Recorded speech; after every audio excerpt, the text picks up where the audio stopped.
rabbi beek manaaba sadii yoo argite qaxaroon du'a keetii kalaa'uu irratti xiyyeeffachuu qabda jechuudha. Sirri dhageeffadhu.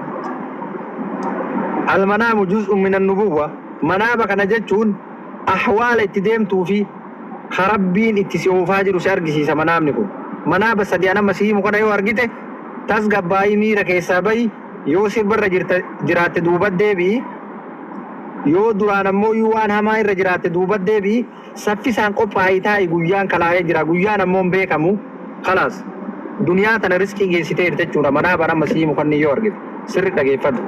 Tokkoffaa irratti tokkoffaa manaaba sadii namatti illee hin himin manaaba kana harkee jirattee namatti hin himini ufuma keetti lubbuu tee keessa qophaa'ee ani kalaas deemaa jira ani gara fuula rabbii deemeera haqa namaallee daftee ofirraa deebisu waan nama miite daftee dhiifama gaafachuu hin qophooytee taa'uu qabda jechuudha manaaba nama siimu kana yoo argiteette shuuf wallahi sirri dhageeffadhu. Sirri dhageeffadhu. Namni manaaba kana argee umrii dheeratu tokkochuun jiru inuma deema kalaas. Yoo argettee nama himuu qabdu tokkoffaa lammaffaa irratti riskiin duniyaa tun gabaabbachuu argisiisa.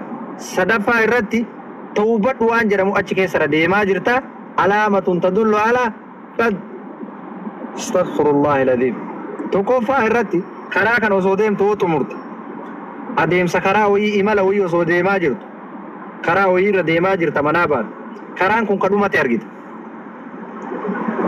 karaan kun kadhumate yoo argite kun adeemsa jiruu duniyaatii jechuudha kalaas dhaabdee jirta karaa kana kadhumatee si cufat takka karaan kun asit dhumataa manaabaa yoo argite karaa wayii irra osoo deemtu kalaas geessitee jirtaa jechuudha adeemsa jiruu duniyaa geessitee jirta fa'aleeka tawbaa saffisaa si barbaachisa miiseejjiin si dhufee jira waan ta'eef amma miiseejjiin tokko yoo dhufe mootummaa irraa bilbila kee irra seen hin argita laaltee miiseejjiin rabbi irraa dhufu manaaba keessaa sirra dhufa jechuudha. Akkuma mukaalafaa mootummaa wantoonni adda addaa sirra bahan lubbuun teetun halkan deemuudhaan informeeshina sassaabaa bultee gama keetii himti yoo ati sammuu qabaatte jechuudha. Guyyaan kalaa'ee jiraa jechuudha. Manaabaan osoo karaa deemtu karaan kun yoo dhumate karaa kana kana osoo deemaa jirtu karaan kun dhumate takka cufatee argite. Kalaas yoo si cufatellee jiruun duniyaa dhaabatteerte jechuudha achi kalaas. Adeemsa jiruu duniyaati kalaas karaan ati argite kun yoo karaan kun zalaaqii ta'ee kasiin deemu ta'e yeroo dheeraa qabda deemaa jirta jechuudha garuu yoo si cufate kalaas dhiisi duniyaa tana yaada duniyaa dhiisi gara ibaadaa deebi'i jechuudha manaaba tokko lammaffaa manaaba lammaffaa nyaata tokko osoo nyaattu saanii irraa haa ta'u nyaata osoo nyaattu nyaata san yoo fitte guutumatti manaabaan hirriba keessa isuma dhugaasan nyaata kana tirii irraa yoo fitte yoo waa takka tirii san irratti hin hambisin ta'e riskii jiruu duniyaa tana geessitee nyaattee fixxee jirta jechuudha. Siigalee yoo feete ni qabatta fedhuu baattu akkanuma dhuftee si qabatti jechuudha guyyattiin. Siigalee waan san arguun keessiif chaansii guddaadhaam. Irra hedduun namaan argu naadira arga malee waan kanaam. Irra hedduun namaan argu yoo sanuu rabbi tola si oolee tawbaadhaaf wanti kun karaa siif banamuudhaaf si argisiifte lubbuun tee jechuudha. Lubbuun tee du'aaf kalaa'u informeeshina siifiddi qabla yamuut. Osoo du'in dura guyyaa 40 dura ilaama waan jedhamu tokko si beeksifamaa bara. Mallattoo wayiitu si dhufa. Du'uu kee. Nyaata kana nyaattee tirii irraa kafixxoo argite jiruu duniyaa nyaattee geessiteerta itti qophaa'e jechuudha. Itti qophaa'u yoo baatte dirqiin si oofan isin dhiisuun manni. Waa takka. Faisaa jaa ajaluun laa yastaakhiruuna sa'aata walaa yastakdimuun.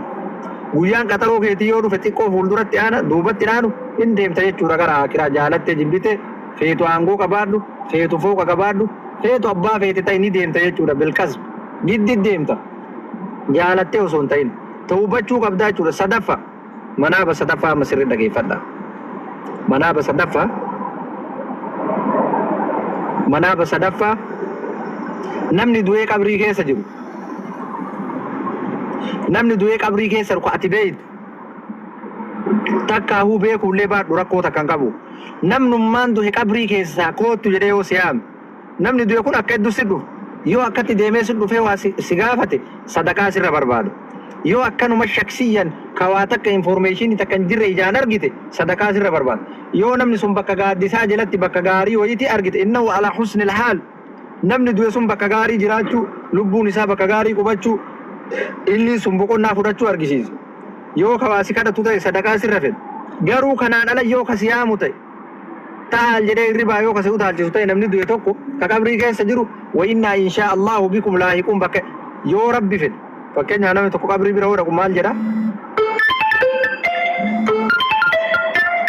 wa innaa inshaa Allahu bikum laahiquun yoo rabbiin fedhe nullee isinitti dhaqqaboodhaa jedha namni amma qabrii bira assalaamu alaykum yaa ahla diyaar min almu'miniina walmuslimiin والمسلمون وإن نتيكون إن شاء الله يا ربين فري لاحقون إسنيت دكابو راجل إسنيت دكابو ربك جت سدي سوامي جرا نيام تعال جري سوامي رب خلاص كتاب تجر تجرو دنيا راكود تعال جري سو وإن نتي إن شاء الله يا ربي فري لاحقون إسنيت دكابو را درا وادا سنتر تافي بيك قبري بيرو راي تنام مكة جون dirqama jechuudha qabrii bira yeroo tartoom wa innaa nuti insha Allah yoo rabbi fedhe laahiquuna isinit dhaqqaboodha jedhi jedha rasuulli alayhi salaatu wassalaam laahiquuna san si waammateera kun nu achi laal kootu ta'al jedhee yoo si waame khalaas intaheeta min rizqi duniyaa tawbachuu qabda faaleeka tawba qophaa'uu qabda jechuudha qophaa'uu baattee halkanii guyyaa ni sirbita taanaan qophaa'uu baattee halkanii guyyaa akkasuma mataa jabaata taanaan ni deemta jechuudha فإنك على موعد الله بيلما ربي سيكو دسا إرد دايته أكي ربي وليهم تجورة يغا سدد ديكا سدد